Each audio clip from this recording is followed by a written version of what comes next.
Assalamualaikum warahmatullahi wabarakatuh. Selamat pagi anak-anak. Hari ini kita belajar tema 1, subtema 1, pembelajaran kelima tentang ciri-ciri makhluk hidup.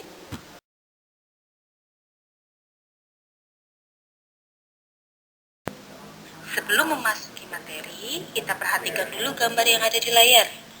Nah, coba kalian ceritakan sedikit tentang gambar yang berada di layar. Itu menceritakan tentang apa? Nah, jika sudah, kita lanjutkan ke materi. Kita akan membahas aturan sebelum makan. Salah satu ciri makhluk hidup adalah tumbuh. Untuk bertumbuh, makhluk hidup perlu makanan dan air.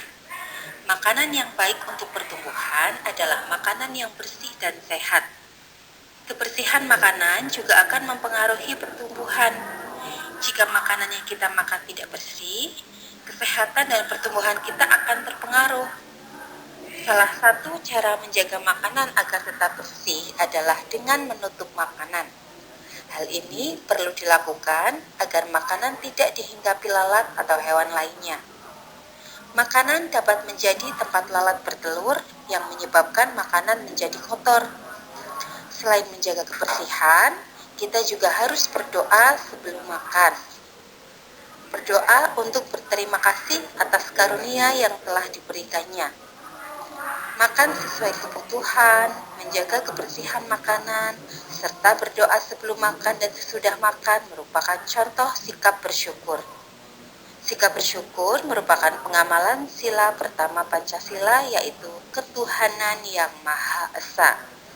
Jika kita sudah makan sesuai kebutuhan, menjaga kebersihan, serta berdoa sebelum dan sesudah makan, berarti kita sudah melaksanakan sila pertama Pancasila.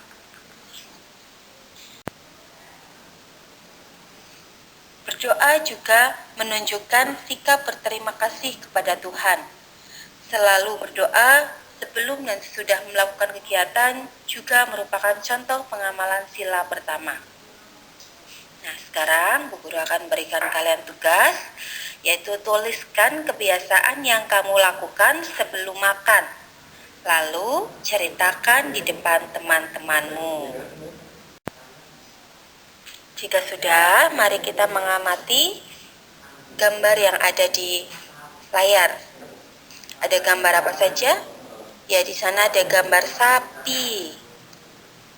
Sapi itu biasa diambil susunya. Ya, susu sapi adalah salah satu contoh makanan yang sangat baik untuk kesehatan. Beberapa perusahaan memproduksi susu sapi dalam bentuk kemasan kotak siap saji agar mudah dikonsumsi. Berikut ini adalah jumlah susu kemasan kotak yang dapat dihasilkan oleh beberapa perusahaan. Perusahaan A dapat menghasilkan 1.200 kotak. Perusahaan B 3.000 kotak. Perusahaan C 4.800 kotak. Perusahaan D 3.250 kotak. Perusahaan E 2.200 kotak.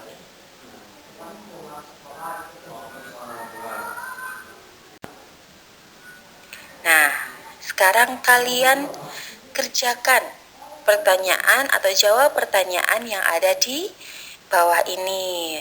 Manakah perusahaan yang menghasilkan susu kemasan kotak paling banyak? Kemudian nomor 2, manakah perusahaan yang menghasilkan susu kemasan kotak paling sedikit setiap bulan? Nah, jawabannya ada di bawahnya. Contoh, berapa jumlah susu kemasan kotak yang dihasilkan perusahaan A dan D?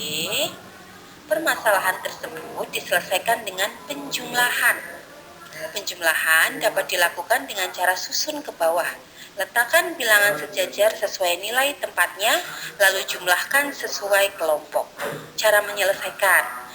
Perusahaan A menghasilkan 1.200 kotak dan perusahaan D menghasilkan 3.250 kotak. Jadi, jumlah susu kotak semuanya 1.200 ditambah 3.250 sama dengan 4.450. Nah, sekarang kalian kerjakan latihan yang ada di bawah ini.